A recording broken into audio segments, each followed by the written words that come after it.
जियाउर रहमान। बिस्मिल्लाहिर्रहमानिर्रहीम। माननीय अध्यक्ष जी, आपका बहुत बहुत शुक्रिया कि आपने मुझे इस महत्वपूर्ण बिल पर बोलने का मौका दिया और मुझे उम्मीद है कि आपका संरक्षण मुझे मिलेगा कि मैं अपनी बात को मुकम्मल कर सकूं। मैं अपनी बात इस शेर के साथ शुरू करना चाहता हूं कि बुलंदी देर तक किस शख्स के हिस्से में रहती है, बुलंदी देर तक किस शख्स के हिस्से में रहती है, बहुत ऊंची इमारत हर घड़ी खतरे में रहती है। माननीय अध्यक्ष जी, आज मैं इस सदन में वक्फ तरमीमी बिल 2025 के खिलाफ अपनी बात रखना चाहता हूं। वक्फ अमेंडमेंट बिल 2025 के जरिए सरकार वक्फ ट्रिब्यूनल के अधिकार को कम कर रही है। वक्फ बोर्ड के अधिकार में भी काफी कम किए जा रहे हैं। वो इसलिए कि ताकि वक्फ बोर्ड की संपत्ति को आसानी से सरकार अपने कंट्रोल में कर सके, जिसको कि हम बर्दाश्त नहीं करेंगे।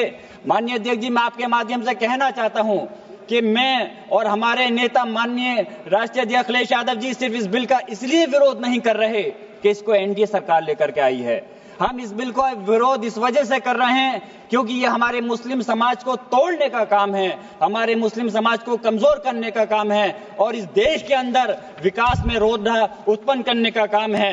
माननीय अल्पसंख्यक मंत्री जी कह रहे थे कि विपक्ष गुमराह कर रहा है, बल्कि हकीकत यह है विपक्ष गुमराह नहीं कर रहा इस बिल के ऊपर, बल्कि आप लोग गुमराह कर रहे हैं। आप लोग गुमराह कर रहे हैं इस सदन को, आप लोग गुमराह कर रहे हैं इस समाज को, इस देश को। आपकी सरकार का नारा था का सबका साथ सबका विकास। मैं पूछना चाहता हूं, यह आपका नारा खोखला है। मुस्लिम समाज को टारगेट करके नुकसान पहुंचाने की आपकी मंशा साफ हो गई है। माननीय गृह मंत्री जी श्री अमित शाह साहब भी यहाँ बैठे हुए हैं। मैं कहना चाहता हूं कि माननीय अल्पसंख्यक मंत्री जी कह रहे थे कि जब वो चुनाव में गए थे तो उनसे कहा गया कि वक्फ बिल को लेकर के आया जाए, इसलिए लाए हैं। तो चुनाव के समय तो उनसे ये भी कहा गया था कि 2 करोड़ रोजगार दिया जाए, महंगाई कम की जाए, भ्रष्टाचार कम किया जाए।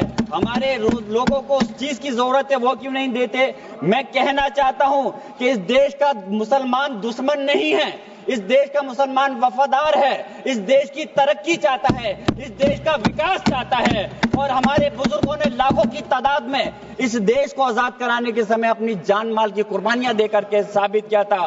देश का जब बंटवारा किया था माननीय अध्यक्ष जी, तो उस वक्त अगर जो मुसलमानों को प्यार था पाकिस्तान से वो चले गए, जिनको इस हिंदुस्तान से प्यार था, वफा थी, वो आज इस हिंदुस्तान के अंदर है।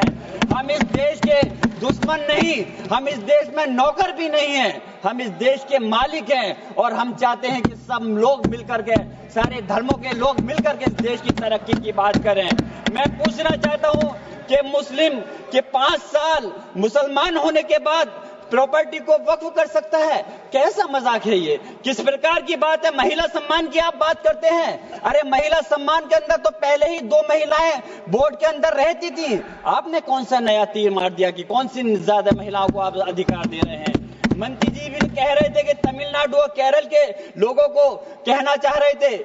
मैं पूछना चाहता हूं, याद रखना यह बिल इतना खतरनाक है, हमारे सारे समाज को तोड़ने का काम कर रहा है और बिहार और खासतौर से आंध्र प्रदेश की जनता आपके सहयोगी दल को कभी माफ नहीं करेगी अगर वो लोग इस बिल पर आपका साथ देते हैं। तो मैं कहना चाहता हूं, कमाल की बात तो यह है, मुस्लिम समाज को हक देने की बात वो लोग कर रहे हैं जिनके पास 240 सांसद होने के बावजूद एक भी मुस्लिम सांसद आपके पास नहीं है। आप बात कर रहे हैं, मुझे अफसोस है कि आप इसकी बात कर रहे हैं। सत्ता पक्ष के लोग मुसलमानों की तरक्की की बात कर रहे हैं। आपके मुंह से ये बात अच्छी इसलिए नहीं लगती, मुसलमानों को उत्तर प्रदेश हो या हिंदुस्तान का कोई सा हिस्सा हो, उन्हें नमाज पढ़ने से दिक्कत है। माननीय अध्यक्ष जी, बस मैं अपनी बात खत्म कर रहा हूं।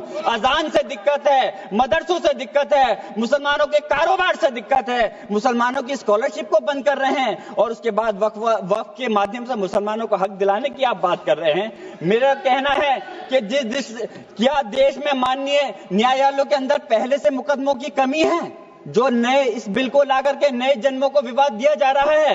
आप वैसे तो संवैधानिक प्रक्रिया पर यकीन रखते हैं, आप कहते हैं कि संवैधानिक प्रक्रिया के तहत ही हर बूथ में चुनना चाहिए, तो मैं वक्फ बोर्ड के अंदर क्यों आप नॉमिनेट करके सदस्यों और अध्यक्ष को नॉमिनेट करके सरकार के कंट्रोल में करना चाहते हो? मैं अपनी बात खत्म करते हुए मैं सरकार से कहना चाहता हूं आपके माध्यम से माननीय अध्यक्ष जी कि इस बिल को वापस लेना चाहिए। इस बात की वाजिब चिंता है कि यह विधेयक नौकरशाही की ज्यादती को बढ़ावा दे सकता है, जिससे मुस्लिम कम्युनिटी में विश्वास कम हो सकता है। संस्कृति और मजहबी विरासत की हिफाजत कभी भी प्रभावित नहीं होनी चाहिए। आप अलग से मुस्लिम संस्था के अंदर, आखिरी बात माननीय अध्यक्ष जी, आखिरी बात मैं कंक्लूड कर रहा हूं, मैं पूछना चाह रहा हूं कि दूसरे समुदाय के लोगों को वक्फ बोर्ड के अंदर रखने का क्या मतलब बनता है? क्या आप दूसरे मजहबी संस्थाओं के अंदर मुस्लिम समाज को भी रखने का काम करेंगे? तो इसलिए इस प्रकार का भेदभाव, नफरत की दीवार खड़ी मत करिए। इस देश की तरक्की के लिए सब लोगों को मिलकर के साथ चलना पड़ेगा। मैं अपनी बात इस शेर के साथ खत्म कर रहा हूं माननीय अध्यक्ष जी कि ये इंसान के बनाए हुए काले कानून, ऐसे कानून से नफरत है, अदावत है मुझे, इनसे हर सांस में तहरीक बगावत है मुझे। बहुत बहुत शुक्रिया माननीय अध्यक्ष।